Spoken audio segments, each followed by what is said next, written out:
ఈరోజు విజయదశమి అనగా 15 అక్టోబర్ 2002, స్థలం హైదరాబాద్. నా పేరు Madhusudan Rao, pyramid master, Moulali, Hyderabad. Pyramid ధ్యాన ప్రపంచం తరపున పత్రిజీ గారికి విన్నపం. అనాదిగా సేవ అన్న పదం వింటూనే ఉన్నాం. అసలు సేవ అంటే ఏమిటి? మానవ సేవయే మాధవ సేవ అంటే ఏమిటి అన్న కాన్సెప్ట్ గురించి ఆమూలాగ్రంగా పిరమిడ్ ధ్యాన ప్రపంచానికి ప్రసాదించ ప్రార్థన. బ్రహ్మశ్రీ సుభాష్ పత్రిజీ. ఓకే మధుసూదన్ రావు గారు, ఈరోజు మీరు చాలా చక్కటి సబ్జెక్ట్కి రిక్వెస్ట్ చేశారు. తప్పకుండా ఈ సేవ అనే కాన్సెప్ట్ గురించి మరి కూలంకషంగా ఆది నుంచి అంతం వరకు మనం తెలుసుకుందాం. నిజానికి పిరమిడ్ స్పిరిచువల్ సొసైటీ మాస్టర్లు, పిరమిడ్ ధ్యానులు వీళ్ళందరూ కూడాను అఖండిత సేవా దురంధరులు, సేవా చక్రవర్తులు, సేవా తత్పరులు. కనుక ఈ పిరమిడ్ స్పిరిచువల్ సొసైటీ కేంద్రాల్లో మొదటి రోజు నుంచే అందరికీ సేవ చేయమని చెప్తుంటారు. ఇవాళ ధ్యానం నేర్చుకున్నావు కదా, ఇవాళ నుంచి అందరికీ ధ్యానం చెప్పు అని ప్రప్రథమంగా మొట్టమొదటి రోజే అందరినీ సేవా కార్యక్రమంలో నిమగ్నం చేయిస్తారు పిరమిడ్ మాస్టర్లు. కనుక పిరమిడ్ మాస్టర్లకు కానీ పిరమిడ్ ధ్యానులకు కానీ ఈ సేవ అనేది మొట్టమొదటిలోనే దాని యొక్క రూపురేఖలు వాళ్ళు తెలుసుకొని ఉంటారు. అయితే కేవలం ఈ యొక్క పిరమిడ్ మాస్టర్లే కాదు, పిరమిడ్ ధ్యానులే కాదు, ప్రపంచం అంతటా కూడాను ఈ సేవ అనే కార్యక్రమం జరుగుతూనే ఉంది. అనేక రంగాల్లో, అనేక విధాలుగా, అనేక పద్ధతుల్లో, అనేక స్థాయిల్లో. కనుక ఈరోజు మనం ఈ సేవ అనే ఈ యొక్క ఉదాత్తమైన ఈ యొక్క కాన్సెప్ట్ని అన్ని కోణాల నుంచి చూసుకుందాం. అది ఎలా ప్రారంభమైంది మానవ ఆత్మ యొక్క పరిణామ క్రమంలో, మరి దాని యొక్క పరాకాష్ఠ ఎలా చెందింది, ఈ విషయాలన్నీ మనం తెలుసుకుందాం. సేవ అంటే ఇది వ్యాపారానికి, మరి ఉద్యోగానికి, మన కుటుంబ ధర్మానికి విభిన్నమైనది. ఫర్ ఎగ్జాంపుల్, మనం కుటుంబంలో ఉన్నాం, ఒక భర్త భార్యకి సేవ చేస్తుంది అంటాం, కానీ మరి అది చాలా కనీస స్థాయిలో ఉన్న సేవ అన్నమాట. అంటే భార్య భర్త దగ్గర నుంచి ఎన్నో పొందుతోంది, లబ్ధి పొందుతోంది. ఆ సేవ చేస్తే కానీ లబ్ధి పొందదు. అలాగే భర్త భార్యకి సేవ చేయడం అనేది, లేకపోతే తల్లిదండ్రులు తమ దగ్గర పుట్టిన పిల్లలకు సేవ చేయడం అనేది, లేకపోతే పిల్లలు పెరిగిన తర్వాత తమ తల్లిదండ్రులకు సేవ చేయడం అనేది, ఇదంతా కూడాను మనం సేవగా పరిగణిస్తున్నాం. కానీ అది వాస్తవానికి సేవ అనడానికి చాలా జాగ్రత్తగా ఆలోచించి వాడాల్సిన పదం అది.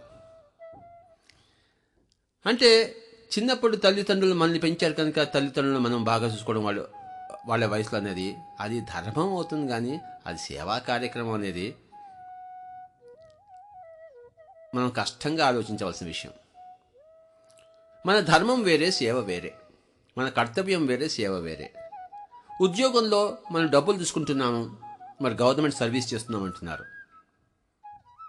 అంటే గవర్నమెంట్లో ఉద్యోగం చేస్తున్నాం కానీ సర్వీస్ ఎక్కడికి వస్తున్నాము? అంటే నువ్వు జీతం డబ్బులు తీసుకుంటున్నప్పుడు 10,000 రూపాయలు, 20,000 రూపాయలు తీసుకుంటున్నప్పుడు నువ్వు దానికి నువ్వు చేస్తున్న పనికి జీతము ఇస్తున్నారు. ఒక కార్మికుడు ఉన్నాడు, 10 బస్తాలు ఎత్తుతాడు, వాడికి 10 రూపాయలు ఇస్తాము. అంటే వాడు సేవ చేసినట్టా చేయనట్టా? వాడు పని చేశాడు, పనికి తగ్గ ఫలితం వచ్చింది. కార్మికుడు బస్తాలు ఎత్తితే వాడిని సమాజ సేవ చేశాడని అంటామా? అనం. మరి ఈ ప్రైమ్ మినిస్టర్ కూడాను తను ఉద్యోగం చేశాడు, తనకి కావాల్సిన లాభాలన్నీ పొందాడు. మరి సేవ అని ఎలా అంటామబ్బా?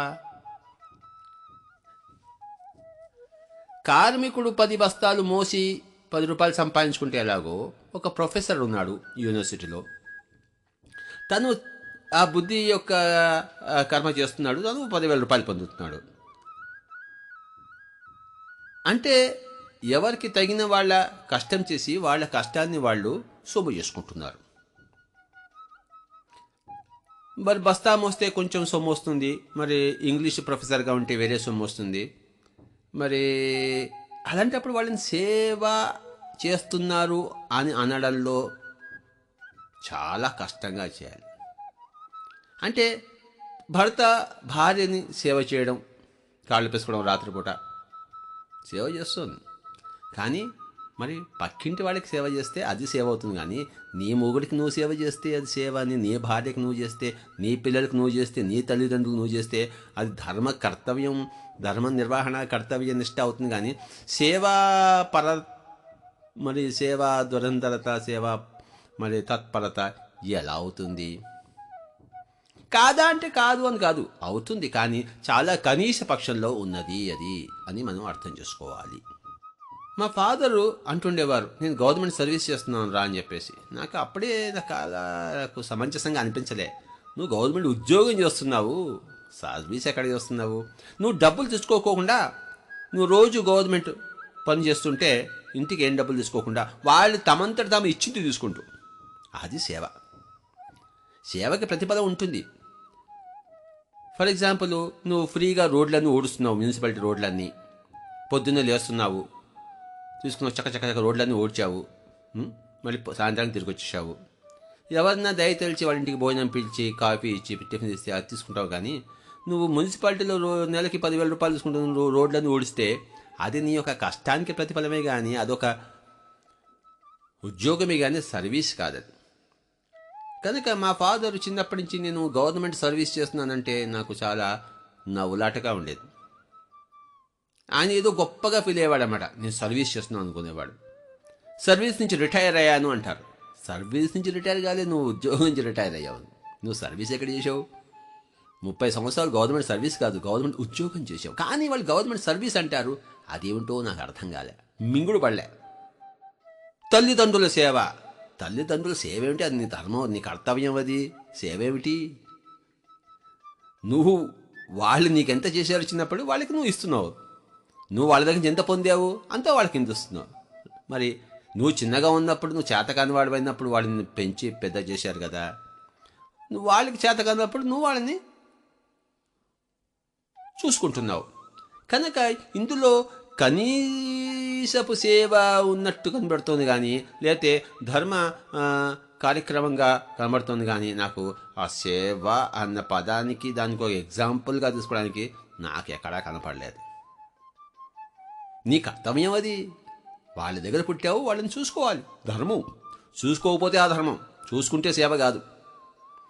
అధర్మం చేస్తే మళ్ళీ దాని పాప కార్యక్రమం, దానికి తగిన శిక్ష ఉంటుంది. కానీ నీ ధర్మం నువ్వు చేస్తే దానికి ప్రత్యేకమైన గుర్తింపు ఉండడం అసంభవం. అధర్మం చేస్తే ప్రత్యేకమైన శిక్షణ ఉంది, కానీ నువ్వు ధర్మం చేస్తే ప్రత్యేకమైన పురస్కారం లేదు. సేవ చేస్తే పురస్కారం ఉంది. నీ తల్లిదండ్రులనే కాకుండా పక్కింటి వాళ్ళ తల్లిదండ్రులను కూడా చూసుకుంటే, పక్కింటి ముసలి వాళ్ళని కూడా మీ ఇంట్లో ఉన్న ముసలి వాళ్ళలాగా చూసుకుంటే అది సేవ. నీ పిల్లలు నువ్వు చదువు చెప్పినట్టే పక్కింటి పిల్లలందరినీ ఇంటికి పెట్టుకుని వాళ్ళందరికీ చదువు చెప్పిస్తే అది సేవ. ట్యూషన్ ఫీ తీసుకోకుండా, ట్యూషన్ ఫీ తీసుకుంటే మళ్ళీ వ్యాపారం అది. వాళ్ళందరినీ పిలుచుకున్నావు, ట్యూషన్ ఫీ తీసుకున్నావు, నెలకి 100 రూపాయలు ఒక్కొక్కటి తీసుకుంటున్నావు, అది నీ ఒక మరి వాడు బస్తాలు మోసేటట్టు డబ్బులు తీసుకున్నట్టు నువ్వు ట్యూషన్ చెప్పి డబ్బులు తీసుకుంటున్నావు. కానీ సేవ కాదు కదా. మరి పక్క వాళ్ళ పిల్లలందరికీ నువ్వు చదువు చెప్తే డబ్బులు తీసుకోకుండా అది సేవ అవుతుంది. నీ పిల్లలకు నువ్వు చదువు చెప్తే అది సేవ ఎలా అవుతుంది? నీ పిల్లలకు చదువు చెప్పవలసిన ధర్మం, కర్తవ్యం నీకు ఉంది. కనుక ఎక్కడ ధర్మం, కర్తవ్యం ఉందో అది చేస్తుంటే నువ్వు ధర్మపరాయణులు అంటావు, కర్తవ్య నిష్ఠుడు అంటావు. కానీ సేవాపరాయణం అని ఎలా అంటామబ్బా? కానీ అదే చాలా గొప్ప అయిపోయింది ప్రజల్లో. తల్లిదండ్రులు సేవ చేస్తున్నాడు, రామచంద్ర, తల్లిదండ్రులు సేవ చేయడం అనేది నీ యొక్క కనుక అతిథి సేవ ఉంది, అది కరెక్ట్. ఎవరో వస్తారు, అతిథి అభ్యర్థులు వస్తారు, రాత్రిపూట వస్తారు, వాళ్ళకి అక్కడ నుంచోడానికి నీడ లేదు, వాళ్ళు వస్తారు, వాళ్ళకి నీడనివ్వడము, వాళ్ళకి అప్పుడు ఆ రాత్రిపూట కాఫీ ఇవ్వడము, వాళ్ళు అడిగింది మనం ఇవ్వగలిగింది పెడితే అది అతిథి సేవ ఉన్నది. కానీ తల్లిదండ్రుల సేవ అన్నది ఎక్కడా లేదు. కానీ మూర్ఖులు మేము తల్లిదండ్రులకు సేవ చేస్తున్నాం అంటున్నారు. రామచంద్ర, తల్లిదండ్రుల సేవ అనేది పిరమిడ్కి, స్పిరిచువల్ సొసైటీ మాస్టర్లకు మింగుడు పడని విషయము. కనుక ఎక్కడైతే ప్రతిఫలం లేదో అక్కడ నీ వాళ్ళు కాని వాళ్ళకి నువ్వు సేవ చేయడం అనేది సేవే, కానీ నీ వాళ్ళు అయిన వాళ్ళకి నువ్వు సేవ చేయడం అనేది సేవ అనిపించుకోదు. అది నీ యొక్క ధర్మ. అది చేయకపోతే వాళ్ళు నీకు ఆ ధర్మం ఉంది. కనుక మై డియర్ ఫ్రెండ్స్, ఈ సేవ అన్న పదంకి ముఖ్యంగా తల్లిదండ్రుల సేవ అని చెప్పేసి అదేదో పెద్ద నీతి బోధలాగా చెప్తారు. నేను చిన్నప్పటి నుంచి అది విన్నాను, తల్లిదండ్రుల సేవ చేయాలని చెప్పేసి. కానీ my dear friends, there is no తల్లిదండ్రుల సేవ. అలాగే దేర్ ఇస్ నో గురు సేవ. గురువు దగ్గర నుంచి విద్య అభ్యసించాము, గురువు కాళ్ళు పిసుకుతే, గురువుకి మరి ఏదైనా తీసుకెళ్ళి ప్రతిఫలం వచ్చబెడితే అది గురు సేవ ఎలా అవుతుంది? గురువు ఎంత చేశాడు నీకు, నువ్వు ఎంత చేస్తున్నావు నువ్వు, అది సేవ కానే కాదు. తల్లిదండ్రుల సేవ లేదు, గురు సేవ లేదు. అతిథి నీకేమీ ఇవ్వలేదు, నువ్వు ఆ అతిథి నుంచి ఏమీ తీసుకోలేదు, అతనికి ఏది ఇచ్చినా అది సేవే. కనుక my dear friends, pyramid spiritual society మాస్టర్లు అందరికీ ధ్యాన విద్య నేర్పిస్తున్నారు. కానీ వాళ్ళ దగ్గర నుంచి ప్రతిఫలం తీసుకోరు. తీసుకుంటే ఫీజు తీసుకుంటే అది వ్యాపారం అవుతుంది. మరి 10 బస్తాలు మోసి 10 రూపాయలు తీసుకున్నట్టు 10 నిమిషాలు ధ్యానం చెప్పి 100 రూపాయలు తీసుకుంటే వ్యాపారం అవుతుంది, కానీ సేవ కాదు. గురువు సేవ చేస్తాడు, గురువు సేవ చేసేవాడు, కానీ గురువుకి సేవ ఎక్కడా లేదు. గురువు అన్నవాడు సేవా తత్పరతలో, సేవా ధరంధతలో ఉన్నవాడు. వాడు ఎవరి దగ్గర నుంచి ఏది ఆశించాడు. నీ అంతటి నువ్వు ఇస్తున్నావు కనుక అతను వ్యాపారం చేసి నేను ఇలా చేశాను కనుక నువ్వు అలా చెయ్యాలి అనేది ఈ యొక్క గురు దక్షిణ అడగడం అనేది గురు యొక్క లక్షణమే కాదు. చివరిలో మొట్టమొదటి ఇస్తేనేమి, చివరిలో ఇస్తేనేమి, దక్షిణ కోరేవాడు గురువు కానే కాడు. వాడు వ్యాపారి, పెట్టుబడి పెట్టాడు. నేను ఇన్ని రోజులు నీకు నేర్పించాను, నువ్వు నాకు అవన్నీ చేయాలి. వాడు ద్రోణుడు అర్జునుని తాను పెట్టిన పెట్టుబడికి అడిగాడు, నువ్వు నా యొక్క శత్రువును నువ్వు సంహరించాలి. నాకు చిన్నప్పటి నుంచి అదే. వాడు నన్ను, ఆ ద్రుపదుడు ఉన్నాడే వాడు నా శత్రువు, వాడిని నేను చంపజాలను. నాది బ్రాహ్మణ ధర్మం, క్షత్రుడు చంపాలి కనుక నేను పాలించి పోషిస్తున్నాను, నువ్వు వాడిని చంపాలి. చూశారా? అంటే తను గురువు తన దక్షిణ అడిగాడు, ప్రతిఫలం అడిగాడు. అది గురు ధర్మం కానే కాదు. కనుక మై డియర్ ఫ్రెండ్స్, వృత్తిలో ఉన్నాడు ద్రోణాచార్యుడు, కానీ సేవ చేయలేదు. సేవ చేసేవాడే గురువు. సేవా తత్పరుడే, సేవా ధురంధరుడే గురువులు, ప్రతిఫలం ఆశించని వాడు. కృష్ణుడు భగవద్గీత అంతా చెప్పాడు అర్జునుడికి. చెప్పి నీ ఇష్టం వచ్చినట్టు నువ్వు చేయవయ్యా అన్నాడు. యథేచ్ఛిత తథాగురు. చెప్పవలసిన ధర్మం నాకుంది, చెప్పవలసిన సేవ నాకుంది. ధర్మం కూడా లేదు, చెప్పవలసిన ధర్మమే లేదు. అక్కడ ధర్మం ఏముంది?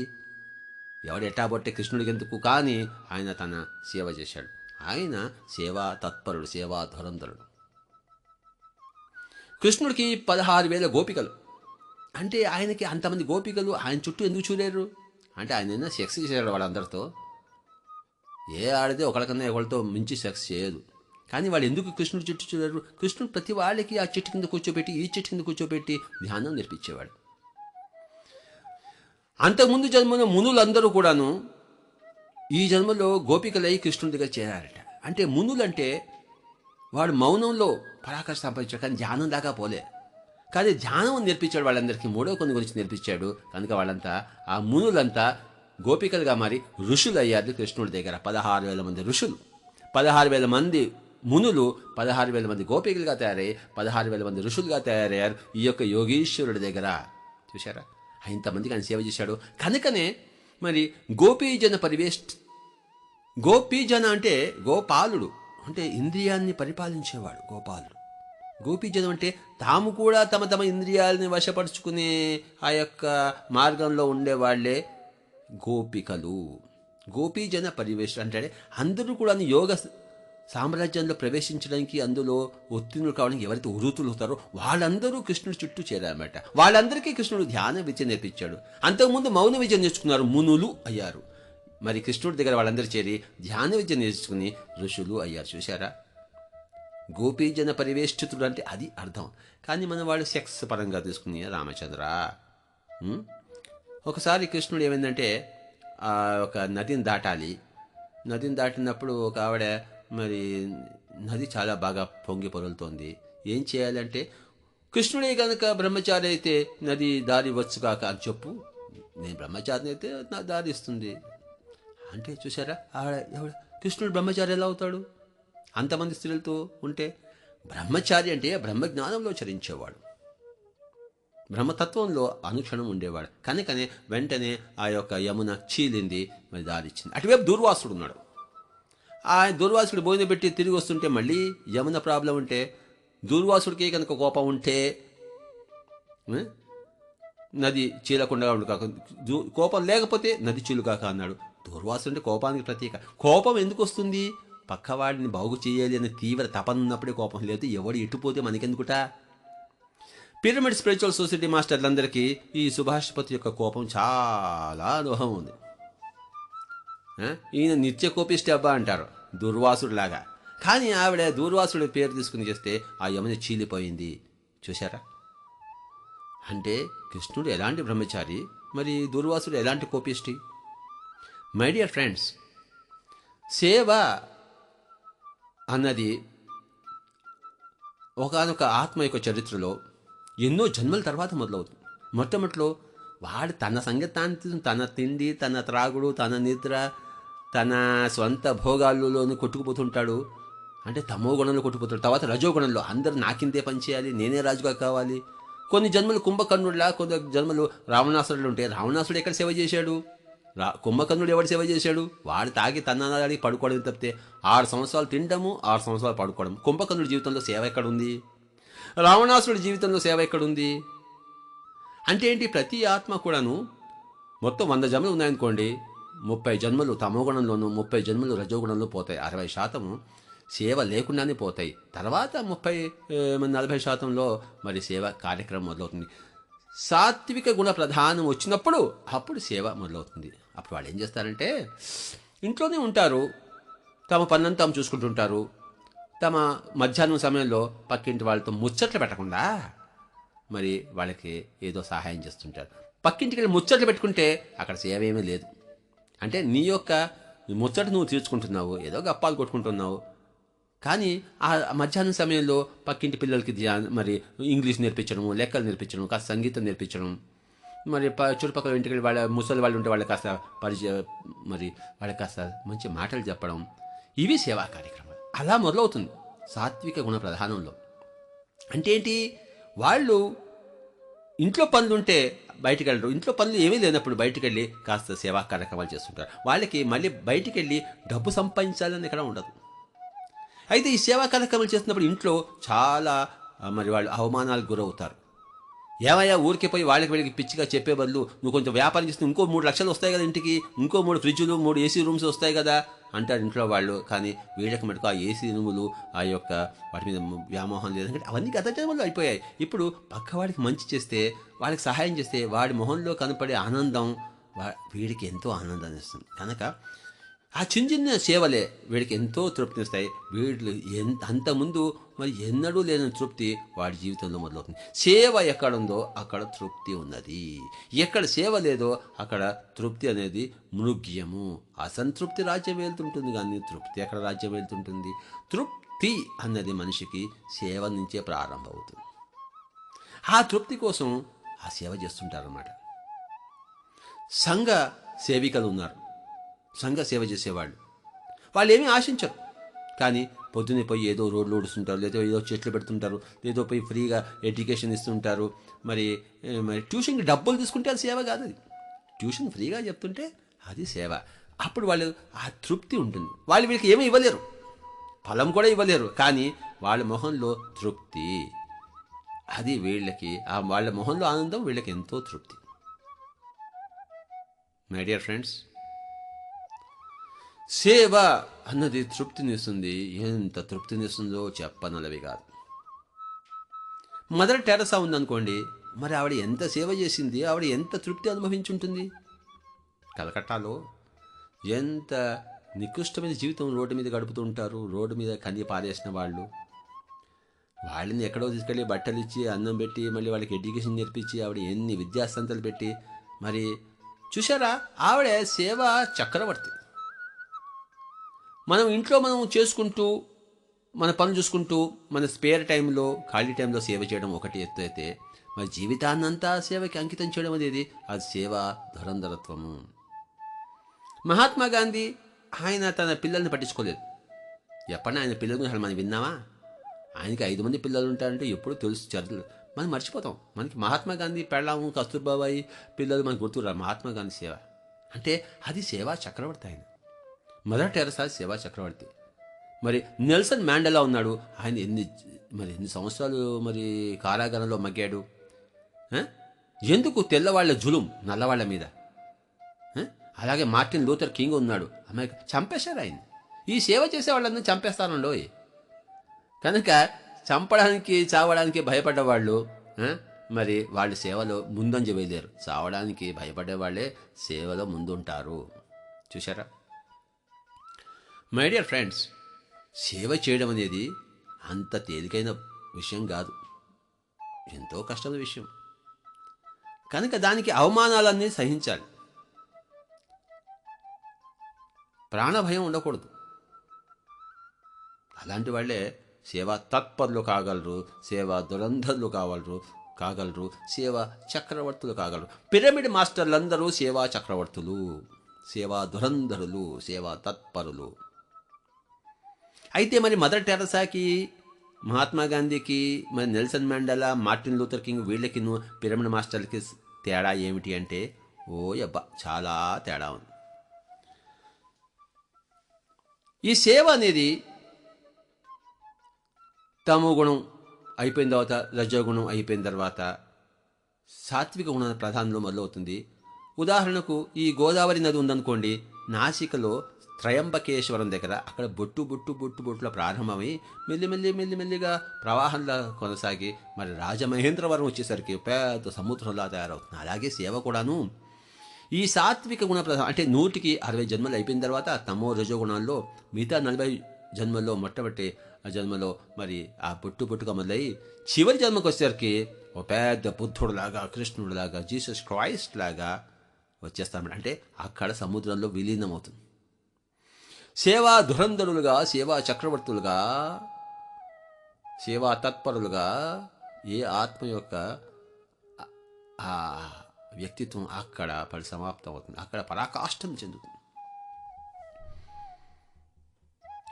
నేను కూడా చిన్నప్పటి నుంచి సేవ అనే దృక్పథంలో ఉండే వాళ్ళ ఇంట్లోనే పుట్టాను. సేవ తత్పరులు కారు, కానీ సేవా దృక్పథం ఉంది. తమ పనులు చేసుకుంటూ మిగతా వాళ్ళందరికీ హెల్ప్ చేయడం. మా అమ్మగారు అందరికీ హెల్ప్ చేసేవారు, మా తండ్రి గారు అందరికీ హెల్ప్ చేసేవారు, మా అన్నగారు హెల్ప్ చేసేవారు. నేను అందరికీ వచ్చిన వాళ్ళందరికీ నాకు తెలిసినంత నేర్పిస్తుండేవాడిని. డబ్బు సమస్య లేదు అక్కడ. మనం నేర్చుకుంటాం, అందరికి నేర్పిస్తుంటాం. మనం తింటాం, అందరికీ తినిపిస్తాం. ఉన్న దాంట్లో అది కనిష్ట స్థాయిలో అంటే మినిమం లెవెల్లో ఉండే సేవా దృక్పథము. సేవా తత్పరులు కాదు, సేవా దృక్పథం. మెల్లిమెల్లిగా ఏమైంది, నేను ఈ యొక్క ధ్యానంలో ప్రవేశించిన తర్వాత మరి ఈ కోరమండ ఫర్టిలైజర్స్లో ఉద్యోగం చేస్తూనే మిగతా సమయాన్నంతా మొత్తం అంతా ఆధ్యాత్మిక టీచింగ్ ఇవ్వడం మొదలుపెట్టాను. అంటే నా పెళ్ళాం బిడ్డలు చూసుకుంటూ, నా ఉద్యోగధర్మం చూసుకుంటూ, మిగతా ప్రతి క్షణము కూడాను మరి అందరికీ ధ్యానం నేర్పించాలి, ఆత్మజ్ఞానం నేర్పించాలి అని చెప్పేసి దాన్ని ఏమంటారు, సేవా తత్పరులు అంటారు. మరి 92లో నేను ఉద్యోగ ధర్మం కూడా వదిలిపెట్టేసి మొత్తం సమయాన్ని 100కి 100 పాళ్ళు, రోజుకి 24 గంటలు మరి దాన్ని సేవా చక్రవర్తులు అంటారు. చూసారు, 3 స్టేజ్లు ఉంటాయి సేవలో. సేవా దృక్పథంలో ప్రవేశించిన వాళ్ళు, సేవా తత్పరులైన వాళ్ళు, సేవా చక్రవర్తులైన వాళ్ళు. మినిమం లెవెల్, మాధ్యమిక మార్గము, మరి మ్యాక్సిమం లెవెల్లో ఉండేవాళ్ళు, అత్యున్నత శ్రేణిలో ఉండేవాళ్ళు. కనుక మై డియర్ ఫ్రెండ్స్, ఈ సేవ అన్న కాన్సెప్ట్లో ఉన్నప్పుడు ప్రాపంచిక సేవ ఉంది, ఆధ్యాత్మిక సేవ ఉంది. ప్రాపంచిక సేవలో ప్రేమ సేవ దృక్పథంలో ఉన్న వాళ్ళు ఉన్నారు, అందులో తత్పరులైన వాళ్ళు ఉన్నారు.